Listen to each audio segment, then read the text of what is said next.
Globalement, c'est toujours le même constat avec l'AC Milan. Toujours le même constat. C'est un début de saison en trompe-l'œil, dans le sens où ils n'ont pas affronté non plus des grosses CGI jusqu'ici, à part justement la Juventus. La Juventus, attention, sans Chiesa et sans Vlahovic, et ils ont perdu. Et ça, il faut le faire. Franchement, respect. Sinon, globalement, l'AC Milan, c'est toujours les mêmes problèmes, les mêmes soucis face au bloc bas, une possession plutôt stérile, un Olivier Giroud très irrégulier, un Leao quand même si Leao, je ne l'accable pas, je ne dis pas que Leao est mauvais, je dis juste que Leao, c'est celui qui apporte le danger, tout en sachant que son pendant du côté droit, c'est Pulisic. En gros, c'est lui qui apporte le danger tout seul, vu que Pulisic, voilà, c'est Pulisic, quoi. Quoi, j'ai bien aimé ce match face au PSG quand il a... Ouais, voilà. J'ai bien aimé quand il a souri Léo face au PSG. Tu vois, c'est quoi le problème de Pulisic? C'est que contrairement à son pays, il est toujours neutre. Excellent. Ça, c'est excellent, ça. Subtil, ça, c'est excellent. placé. Alors, ça, chapeau. Free Palestine. Oui, toujours. Voilà. Du coup, juste pour dire que, en fait, mon problème avec Leao, c'est sa nonchalance. Et sa nonchalance, elle peut mener justement à des matchs, par exemple, comme son match contre le PSG, où tu te dis, il apporte le danger. Mais tu t'attends toujours d'un joueur de son calibre un peu plus que ça. Tu attends un peu plus d'activité, tu attends un peu plus d'initiative. Là où, pendant son match contre le PSG, on voyait un Leao plutôt facile, je dirais. Et c'est peut-être le problème avec Leao. Je pense que s'il enlève ce côté facile dans son jeu, il peut être un joueur tellement plus performant que ça. Et je trouve que même s'il stat, sur le papier, il stat, mais je pense qu'il peut stater encore plus à être un peu plus proactif, on va dire. Et sinon, c'est toujours le même problème face au bloc bas, un milieu de terrain incapable de créer. Ça commence à devenir criant quand même, les mecs. Quand tu as un double pivot Pobega-Krunic. Et dites-vous, je supporte l'AS Roma et je parle de créativité au milieu de terrain. Et ça, c'est quand même culotté. C'est paradoxal. Ça, c'est paradoxal. Mais bon, quand tu passes d'un double pivot Krunic-Pobega à un double pivot Bové-Aouar, Bové-Pellegrini, Bové-Cristante, c'est quand même le jour et la nuit. Et ça c'est très paradoxal, justement, quand on regarde le classement en Serie A. Hein, José. Mais du coup, voilà, c'est juste pour revenir sur le fait que l'AC Milan manque de solutions sur les ailes. Car Chukwueze est blessé, honnêtement, et aussi, du coup, Pulisic est mauvais. Manque d'un neuf un peu plus performant, un peu plus régulier qu'Olivier Giroud.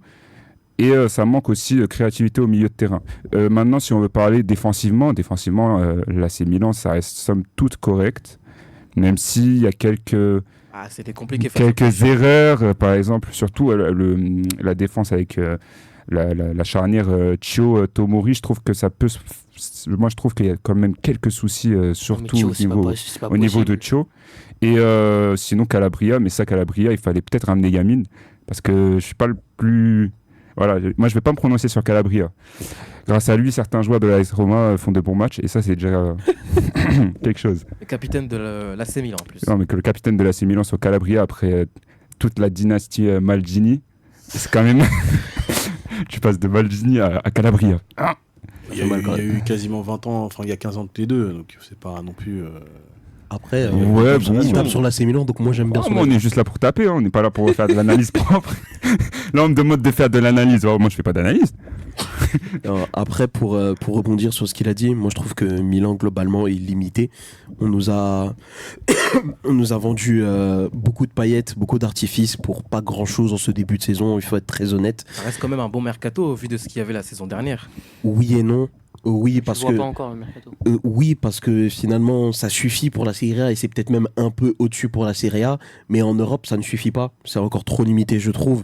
Si tu regardes toutes compétitions confondues, c'est 5-1 contre l'Inter, c'est 0-0 contre Newcastle, alors qu'on nous disait dans le Milan Show que normalement, ils étaient censés torcher Newcastle parce qu'ils avaient plus d'expérience. On l'a bien vu, première journée à domicile, vous n'arrivez pas à marquer. Fameux Space. C'est 0-0 contre le Borussia Dortmund, c'est 3-0 contre le PSG, c'est défaite 1-0 contre la Juventus. Donc tu as déjà quand même 5 équipes d'assez gros calibre depuis le début de saison. Aucune victoire, un seul but marqué, et c'est dans le derby où tu prends le plus cher. Donc Au bout d'un moment, il faut remettre l'église au centre du village. Et le 5-1 face à l'Inter, je sais pas si t'as cité. Oui, Bien c'est sûr, il le l'a dit en seul match premier. où ils ont marqué concrètement. Mais c'est terrible parce que le seul match où tu marques, finalement, t'en prends 5. Après, face à la Roma, ils les ont battus. Ça a aussi un autre. Ouais, problème. bon, mais après, tu parles de la Roma là quand même. Ouais, mais la Roma, tu peux pas compter la Roma actuelle de José Mourinho comme un gros choc, tu vois. Sur le papier, c'est sexy, c'est un peu historique, mais dans les faits, c'est un match classique. C'est quoi. José Mourinho, quoi. C'est un match. Pioli contre Mourinho, Ouais, vraiment. c'est comme si tu me disais Roma Cagliari, j'ai le sourcil qui se lève de la même manière. tu vois. Vous avez gagné? Non, pour revenir sur l'AC Milan, je pense, comme je t'ai dit, déjà, il y a un problème de structure au niveau de l'effectif. Déjà, tu recrutes des joueurs, tu recrutes Pulisic, tu recrutes Chukwueze, c'est bien, mais encore une fois, tu recrutes des joueurs qui ont tendance à se blesser. Ça, c'est un frein. Et au bout d'un moment, il faut savoir cibler des joueurs qui savent aussi tenir sur leurs jambes. Tu sais que tu démarres la saison en étant amputé d'Ismaël Benasser, qui est là, qui ne sera pas là pour un très long moment. Qui est le numéro 6 de l'équipe. Donc t'es obligé, et même la numéro 6, il a plus trop envie de jouer numéro 6 vu qu'on l'a fait jouer plus haut en fin de saison dernière et ça lui avait plutôt bien convenu. Aujourd'hui, tu es face à un problème de qualité dans ta profondeur. C'est que oui, si tu prends les joueurs qui sont à l'AC Milan aujourd'hui, tu te dis que leur 11 de départ serait plutôt qualitatif et serait même assez intéressant. Mais tu regardes la tête des remplaçants, bah c'est un peu effrayant. Parce que quand tu te rends compte que, voilà, si t'as pas Benasser qui est pas là, t'as vendu Tonali, il te reste qui? Il te reste Pobega et Krunic. C'est un peu dur. Yassine Adli. Ouais, mais Mais bon, il joue pas après, à cause de Pioli. Ouais. Non, mais ça va venir, ça encore y aller. ça, tu vois, c'est encore un cas à part. Tu regardes à droite, Calabria, c'est un bon joueur. C'est un joueur de devoir, c'est ton capitaine, mais tu ne peux pas espérer ou aspirer à un très très très haut niveau quand tu as des joueurs limités comme il l'est, tu vois. Et c'est encore, même pas et encore quand il est pas là, t'as Florenzi, quoi. et encore c'est même pas tant pour le dénigrer que je dis ça, c'est juste que ça se voit en fait que il a des limites et il fait ce qu'il peut, mais dans ce qu'il peut faire, il est plutôt bon dans l'ensemble et on l'a vu justement face à Paris, quand il a repris le brassard et qu'il est rentré sur le terrain, il a un peu bougé Milan, même si derrière ils en ont pris 3 à la fin du match. En fin de compte, tu as besoin de ce genre de caractère dans l'équipe et justement, le caractère, parlons-en. Théo Hernandez, c'est censé être un de tes vice-capitaines. Il n'a pas fait un gros match. C'est censé être un de tes leaders. C'est censé être un des gars qui a une forte tête. Et finalement, il a coulé comme tout le monde. Donc ça aussi, c'est un problème. Giroud, vous l'avez dit, il est extrêmement irrégulier. Et il serait temps d'en parler un jour parce que, certes, il y a un bashing ultra positif autour de lui parce qu'il a pris énormément depuis qu'il est à Arsenal. Mais il faut se rendre compte de la vérité, c'est que quand il est mauvais, il faut le dire. Ça ne veut pas dire qu'on le déteste. Ça ne veut pas dire qu'on n'aime pas le joueur. Ça veut juste dire qu'il est mauvais, tout simplement. Pour t'as un peu anticipé ma seconde question, et j'aimerais que toi, Raoul et Gato, vous y répondiez. Pour revenir un petit peu sur la défaite du Paris Saint-Germain, comment on peut... Contre le Paris Saint-Germain. Contre le Paris Saint-Germain, c'est très comment on important. peut juger la qualité d'un tel effectif? Est-ce que ça peut jouer sur plusieurs tableaux? Comme l'a dit Abdou, il a dit que c'est pas possible, mais malgré ça, ils ont quand même fait demi-finale la saison dernière. Non, ce que j'ai dit, c'est que pour la Serie A, c'est très bien, mais pour le reste, c'est trop, c'est moyen. trop naze. En fait, c'est pas assez moyen, bon. c'est cet effectif, il a été construit comment et pourquoi faire. C'est ça le problème. Tu veux repartir en demi-finale de Champions League, tu veux faire un quart de finale, viser peut-être en dessous et faire une belle performance. Tu cherches avec le groupe, avec l'annonce du groupe en août, est-ce que tu veux juste aller taper l'Europa League, aller chercher loin l'Europa League? Quel est l'objectif de l'AC Milan? En fait, tu crées un collectif ou tu crées une équipe selon ton objectif. Si ton objectif c'est d'arriver premier, tu essaies de mettre des choses en place. Si ton objectif c'est juste d'assurer une place qualificative en Ligue Europa Conférence, tu n'auras pas les mêmes critères. Tandis que là, j'ai l'impression qu'il y a eu des sous qui ont été mis dans le mercato et on essaie de faire des petites trouvailles. Avec quel coach? Le coach, j'ai l'impression que c'est devenu un accompagnateur. Moi, C'est un problème. Moi, je te dis, au vu du galbe de l'effectif, pour moi, c'est un effectif taillé pour jouer uniquement le Scudetto. Mais uniquement le Scudetto. C'est-à-dire qu'il ne faut pas en attendre grand-chose en Coupe d'Italie et il ne faut pas en attendre grand-chose non plus en Europe. Là, actuellement, et je dis bien actuellement, à l'heure où on enregistre, ils sont derniers de leur poule. Le 28 octobre. Ils Voilà. n'ont pas marqué dans la Champions League. Oui, c'est pas C'est-à-dire fini. Hein. Mais ce que je veux dire, en fait, c'est que même en Europa League, je suis pas sûr que cet effectif-là fasse l'affaire. Non, mais parce que justement, moi déjà, pour moi, ça va jouer la qualif pour l'Europa League. On a déjà vu des équipes à mi-parcours, étant en grande difficulté, sortir des poules au final. Je pense à l'Atalanta en 2020, mais c'est des exploits parce que c'est des trucs qui n'arrivent pas forcément souvent. Le gros problème, ça va être tu joues contre Newcastle. Tu es obligé d'aller là-bas. Ouais. Tu es obligé de recevoir le Paris Saint-Germain. Et Dortmund, c'est un peu bizarre. Je pense pas que ce soit bon pour eux, quoi. Pour revenir, vous avez parlé de l'effectif. L'effectif actuel de l'AC Milan, on a Sportiello, Mike Maignan et Mirante, pour citer les 3 gardiens. Déjà, si Maignan pouvait arrêter de se blesser toutes les 3 secondes aussi, je pense que ça changerait pas mal de choses aussi. On a en défense Matia Caldara, Marco Pellegrino, Simon Kjær, Malik Thiaw, Florenzi, Calabria, Kalulu, Tomori, Théo Hernandez. J'ai pas cité certains joueurs parce qu'ils ne sont pas connus. Au milieu de terrain, peut-être la plus belle trouvaille, Tijani Reinders, Luca Romero, 19 ans, Ruben Loftus-Cheek, blessé, Tommaso Pobega, if I speak, Christian Pulisic, Yassine Adli, Kevin Zeroli, Yunus Moussa, qu'on n'a pas parlé, Rade Krunic et Ismaël Benasser, blessé. En attaque, Luka Jovic, Chaka Traoré, Olivier Giroud, Raphaël Leao, Samuel Chukwueze et Noah Okafor. Noah Okafor. En fait, Milan a des options et ils ont une profondeur, mais comme j'ai dit tout à l'heure, c'est que entre le 11 titulaire sur le papier Il y a un gap. et les remplaçants qui sont censés apporter ce qu'ils sont censés amener, ben il y a un gap de qualité, il y a un gap de niveau, il y a un gap dans tous les aspects possibles et imaginables. Et en fait, tu ne peux pas espérer grand-chose d'un effectif comme ça. C'est pas que l'effectif est mal construit, c'est que pour moi, tu as ciblé peut-être les bons profils, mais t'as pas ciblé les joueurs qui permettraient de rehausser le niveau et rehausser l'ensemble. Parce qu'il te faut une réelle concurrence. Même si il est mauvais, Giroud, est-ce que tu peux te dire, dans ce cas, je vais aligner Noah Okafor seul en pointe? Ou Jovic. Tu vois, En fait, il y a Jovic, c'est un la problème. pointe. C'est-à-dire que tous les joueurs que tu as cités, si c'est un effectif qui. Parce qu'en fait, il n'y a pas de grands joueurs actuellement. Giroud, il est sur la fin. Ouais, peut-être Léao et encore. Et encore, Léao, c'est un très bon joueur, potentiel grand joueur. Il faut voir encore dans la régularité. On peut dire que c'est le grand joueur de cet effectif-là. Le problème avec toutes les personnes que tu as citées, ça va être genre un effectif où t'as pas forcément de grands joueurs, mais tu as une concurrence saine qui fait que les gens se poussent et ils jouent à entre 90 et 120% sur une période. Le problème, c'est que ça, il faut que ce soit amené par un coach, amené par une dynamique, amené par un message. Et je suis pas sûr Et que... un encadrement. Et un encadrement. En fait, je pense que la plupart des joueurs qui ont été cités, en fait, ce ne sont pas des joueurs qui sont autosuffisants. C'est-à-dire que chaque joueur de qui on parle, Doit il y a être des poussé. doutes. Il y a des doutes. Alors que la saison dernière, ce qui change, pour moi, et c'est le jour et la nuit, c'était la présence de Zlatan.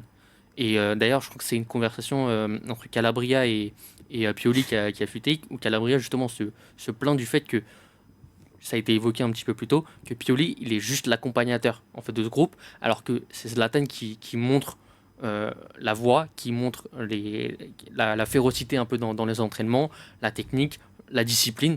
Et pour moi, c'est de ça que ça manque. Aussi, qu'est-ce que veut faire l'effectif en termes de jeu, concrètement? Parce qu'il y a des profils créateurs qui sont intéressants. Je pense à Adli, je pense à Chukwueze, bon, même s'il est blessé. La question, c'est t'as qui pour accompagner ces deux-là, qui sont souvent sur le banc encore là. Et je pense que... sachant que Yassine Adli, tu le fais jouer 6. C'était le cas, je crois, face à la Juve. Et parfois aussi, c'était plus à Bordeaux qu'il le faisait, mais il jouait à droite aussi. Donc là, j'ai l'impression qu'il y a beaucoup de joueurs d'axe aussi. Adli, il est formé 10. Oui. Mais il y a surtout beaucoup de jeunes joueurs. Non. Et il faut un guide, il faut des mecs qui... Il y a des relais, le coach doit avoir des relais, des leaders. C'est qui les leaders? Théo Kjær, Hernandez, pour moi. comme il l'a dit. Kjær, C'est censé être un leader. Même Théo Giroud. Hernandez, c'est jeune. même Raphaël Leao, même s'il est jeune, c'est censé être un leader. Non, parce que d'esprit. Léao, pour moi, Normalement, justement, si tu parles d'expérience en termes d'âge, c'est Giroud et Kjær, pour moi. C'est Il ça. est Mais- plus titulaire. Mais Kjær n'est plus titulaire, donc forcément sa voix aura moins d'impact et moins de résonance. Oui, Sauf si mais tu t'appelles Ibrahimovic, parce que c'est pas tous les joueurs qui peuvent être sur le banc. Scudetto, c'est grâce Oui, à Ibrahimovic. Non, mais c'est pas tous les joueurs qui sont sur le banc qui peuvent avoir une voix qui porte malgré le fait qu'ils ne jouent pas. Parce Oui, qu'il faut se rendre compte aussi que dans un vestiaire, c'est quand même la jungle et que si tu joues pas, on t'écoute à peine. Il faut Bah, ça, faut Je suis à le. moitié d'accord, parce que on donne l'exemple de City, une des grandes voix qui a adoubé son disciple qu'il avait précédé, c'était Fernandinho avec Rodri. Et pour moi, c'est de ces exemples-là qui manquent dans ces grandes équipes. Et il y a dans d'autres équipes aussi, comme le PSG, mais il n'y a pas justement de maître, presque de gourou pour Mais donner Fernandinho un avait des vrais faits d'armes avant que Rodri ne serait-ce qu'existe sur le panel Oui. oui, mais footballistique. mais donc Kier aussi. Kier, il a quoi à Milan? Kier, il a Avant été les ligaments croisés, Kier, c'était Kier, c'était un solide. top Mais c'était défenseur. solide, mais est-ce que le titre a été gagné grâce à lui? Est-ce que les faits d'armes ont été gagnés grâce à lui? Ça a été un acteur majeur, mais c'était pas lui qui avait impacté le truc. Fernandinho, dans le C'est vestiaire, C'est Tomori, quoi, le taulier en défense au moment du Scudetto. Ouais. voilà, déjà. Et en plus, bon, Pour moi, c'est la charnière. si Benasser n'est pas là, factuellement, t'as pas de grand joueur ou un mec, un top 4 à son poste. Malheureusement, à part Léao peut-être, mais le reste c'est jeune Léao, ou c'est pas fiable. Et pour moi, Léao, Ou en fait, c'est pas fiable, c'est ça le problème. il doit pas être autant, il doit être responsabilisé uniquement dans le jeu plutôt que dans le vestiaire. Mm. Et déjà dans le jeu, je trouve il est beaucoup responsabilisé et je le sens un peu agacé aussi. Et c'est pour ça aussi que ses prestations peuvent être un peu moyennes.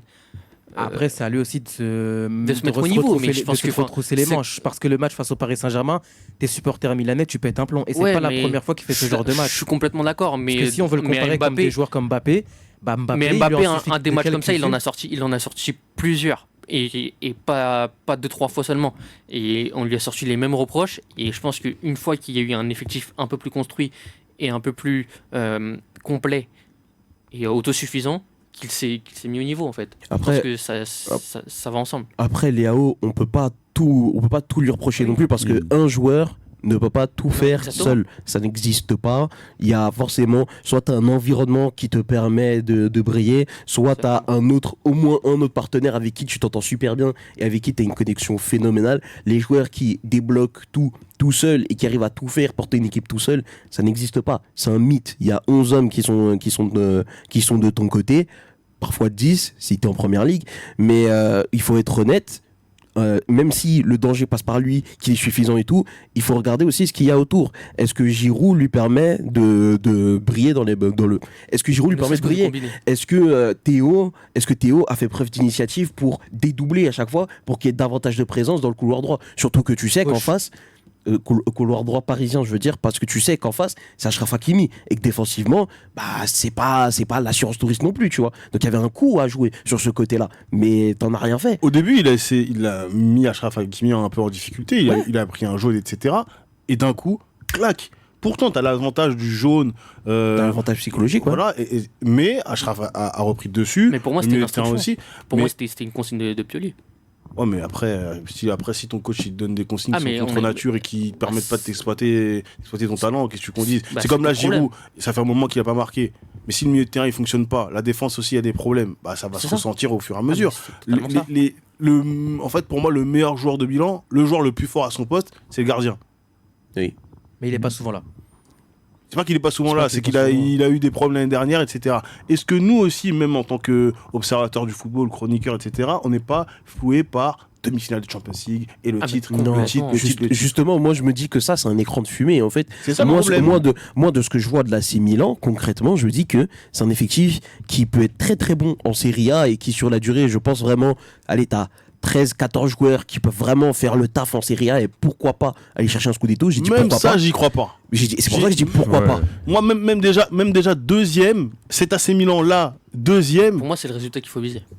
c'est un miracle pour moi. Moi, Ouais. je vois 3 Deuxième. qualifications. Ah, parce que attention, parce que Ouais, parce que derrière. qualification en ouais, Champions j'avoue. League, moi, qualification en Champions League, la Champions League, les songe, les amis. La saison dernière, ils ont galéré pour se qualifier. Mais la saison dernière, Ah là. franchement, la saison dernière, ils n'étaient pas qualifiés. Ça n'ira Ça, c'est sur la qu'à un dernière journée. Non, c'est pas la dernière journée, ça ne serait qu'un retrait de points de la Juve. Parce que la Juve était solidement 3ème et ils étaient même pas si loin de la 2ème place. Actuellement, la Juve est 3ème. Mais de toute façon, pour moi, ce sera l'objet d'une autre chronique. Mais à mon avis, la Juve, ça ne m'étonnerait pas qu'ils finissent par jouer le Scudetto, voire même le remporter. Mais ça, ce sera un autre débat. Mais tout ça pour dire que en Serie A, pour les matchs domestiques, voilà, t'affrontes Bologne, Empoli, tout ça. Ça, je pense que 7 à 7 à ces Milan-là, ça peut faire le job, tu vois. Dans les gros matchs, ça risque de coincer. Mais en Coupe d'Europe, je ne revois aucun avenir. Allez, admettons, sur un coup de tête et un miracle, parce que tout va bien pour eux, Deuxième. ils finissent 2ème.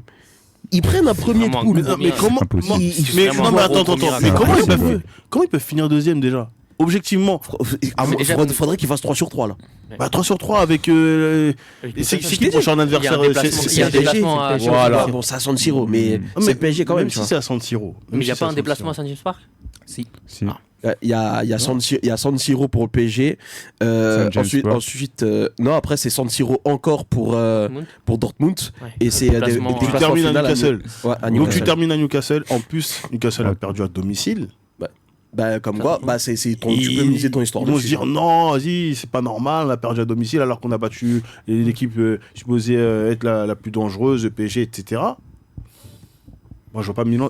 Pour moi, je vois Milan même terminer quatrième. Moi, je te dis, Je pense, il hein. existe toujours. Ouais, Après, on franchement, sait je te pas. rejoins, mais tu vois, je me dis, il existe toujours une possibilité. Par quoi, je ne sais pas, parce qu'en fin de compte, Dortmund n'a que 4 points, Milan n'en a que 2. Ça peut aller très très vite, 2 points d'écart, ça se rattrape. Pareil pour Newcastle. Ouais. Et en plus, Newcastle, c'est un retour en Champions League. Est-ce que la défaite, ils peuvent pas faire en sorte qu'ils s'écroulent? On ne sait pas. Ça dépendra Je du match pense retour pas, contre mais déjà, moi, je suis curieux de voir Dortmund-Newcastle. Ah, ça peut être intéressant. Savoir si c'était juste un accident à domicile parce qu'ils ont dominé le match, mine de rien. Dortmund. Moi, c'est Dortmund-Milan que je viserais. Non, moi, Dortmund-Newcastle, ça peut donner aussi des trucs parce que, bon, là, tu m'as dit, ils ont 4 points. Ouais, tous les deux. Plus 3 sur l'un ou l'autre, ça fait 7. Ouais. Le match du Paris Saint-Germain, en fait, tous les matchs, Tout est indécis. même le Paris Saint-Germain en Oui, soi parce que peut le terminer PSG en soi troisième ou n'a je sais que pas. 6 points. C'est-à-dire que, mettons, contre-performance inouïe, ils font match nul. Et que possible, hein. À ouais, l'extérieur, t'as le Paris Dortmund ou Saint-Germain, c'est Newcastle qui compliqué. gagnent, t'as 2 équipes à 7 points. Ça peut aller super vite. Et après, le goal average aussi, ça. Ouais. Et en plus, au goal average, pour Confrontation l'instant, c'est directe. Newcastle qui mène la danse, tu vois. Donc en Ouais, vrai, force à la victoire. ils sont 3e, mais ils sont à égalité de points du 2e. Bah, ils tu ont parles le de truc en main, l'avérage pour l'instant. Paris et Newcastle sont à 2 en différence de but. Ouais. Dortmund est à -1 et Milan est à -3. Ouais, mais c'est le truc en confrontation directe qui fait la diff. Donc, Paris c'est par rapport à. la différence particulière qui. Ouais, bah, l'année dernière déjà c'était ça. Tu sais, Paris s'était fait. Ah oui, par parce que rapport les à Islandais avaient Benfica. mis mais- buts. Benfica, c'est ça. Oui, Ouais. vous avez fini 2e en Wi-Fi, j'avais oublié ça. C'est exactement ça. Mais face à Newcastle, pour l'instant, on est perdant face à Newcastle, quoi. Mais pour poursuivre maintenant et revenir sur Stefano Pioli, est-ce que c'est le principal problème à l'AC Milan? Et est-ce que pour passer un palier et progresser, est-ce que Milan doit se séparer de son technicien? Oui.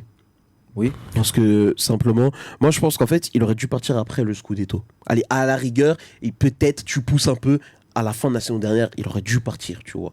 Mais le problème, c'est que quand tu as une idée avec laquelle tu as réussi à gagner ou tu as réussi à avoir des résultats vraiment probants, bah t'es le club, tu te dis bon, je veux un minimum de stabilité, les nouveaux proprios arrivent, je veux le garder, sachant que Justement, tu vois. il y a eu tout un bif, parce qu'il faut le rappeler aussi. Après, moi, j'étais pas dans les détails ni dans le secret des bureaux, mais il y a eu un énorme bif avec Paolo Maldini. Ah, justement, c'est ce que je veux te dire. Yamin m'en avait parlé. C'était ou Pioli ou Ou Maldini, Maldini. et Massara. Et donc finalement, ils ont conservé le coach, mais ils ont viré Maldini. Bah oui, mais finalement, alors, Maldini.